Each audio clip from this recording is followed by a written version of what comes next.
nuptiale, souterraine demeure qui se referme pour toujours. Je vais y retrouver les miens, dont la plupart sont chez les morts. Je suis la dernière d'entre eux, et de loin la plus misérable. Je descends les rejoindre avant d'avoir vécu ma part de vie.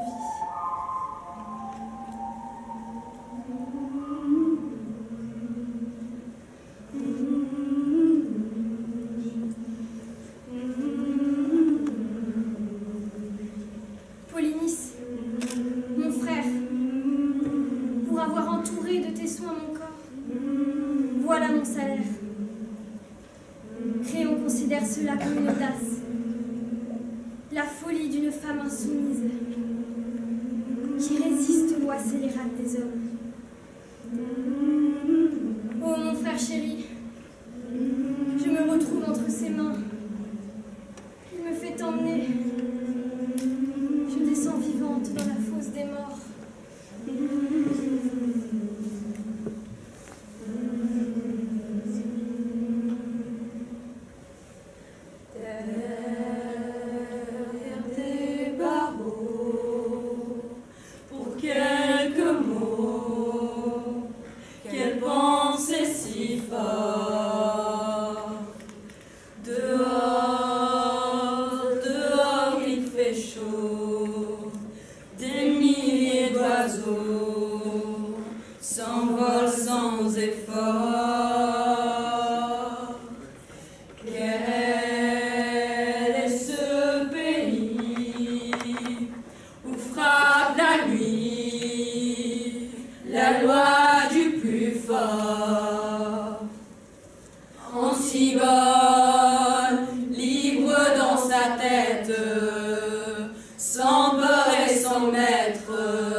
Voilà la messagère.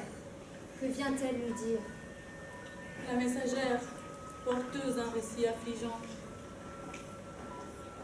Qui est le meurtrier et quelle est la victime? J'étais là. Et je vais tout te dire. J'ai suivi Créon pour guider ses pas. À travers la plaine, il y avait encore là, impitoyablement déchiré par les chiens, le corps de Polynice.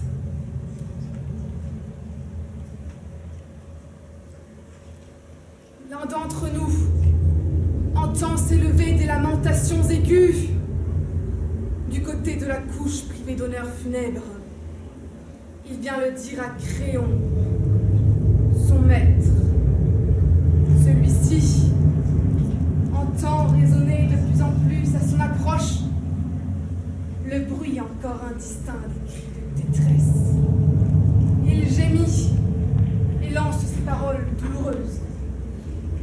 Pauvre de moi, c'est la voix de mon fils qui parvient à mes oreilles. Pressez le pas, serviteur. Quand vous serez près du tombeau, regardez bien. Regardez si c'est Aimon dont j'entends la voix, si je me suis laissé tromper par les dieux. Obéissant aux ordres de notre maître abattu, nous regardons. Au fond du tombeau, nous avons vu l'une, Antigone, le cou accroché à un lacet qu'elle s'était fait avec des fils de lin. L'autre, Aimon, serré contre elle, la tenait embrassée à la taille, pleurant son épouse perdue au royaume des morts, hurlant sa révolte contre son père, contre ses noces désespérantes. Créon, en le voyant, pousse un cri lamentable. Il l'appelle en gémissant. Ah! Inflexible et mortelle fatalité! Terribles sont les effets de mes décisions. Pour mon enfant, qui a connu si jeune une mort si précoce.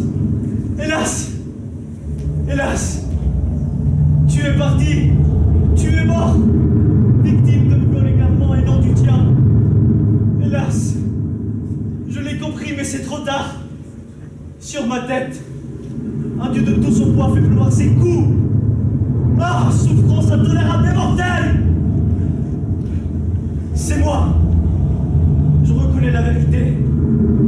C'est moi, le responsable de mes propres malheurs. Garde! Emmenez-moi. Emmenez-moi d'ici au plus vite. Car je ne suis pas plus que du néant. Le jeune homme le regarde, les yeux injectés de sang. Il lui crache au visage et sans rien lui répondre, il tire son épée.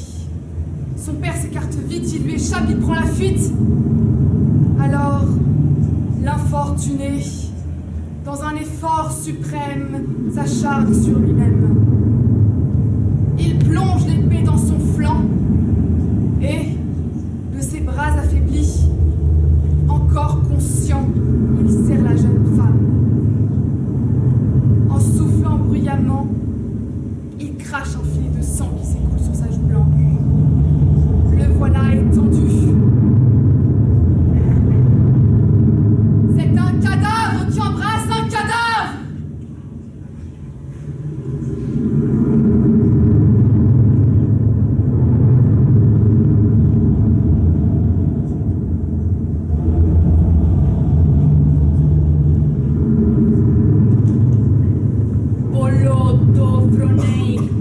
Eudaimonias protoni parkei.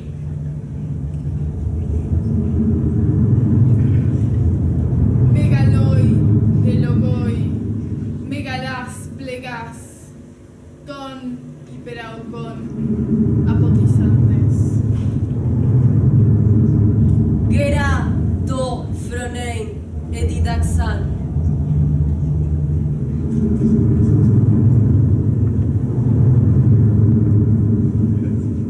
Depuis que le destin l'a décidé,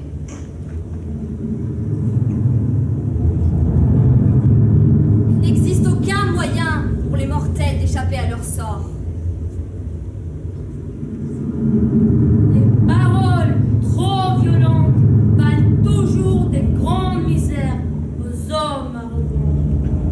Qu'ils puissent, avec le temps, trouver la juste mesure et connaître la sagesse sans laquelle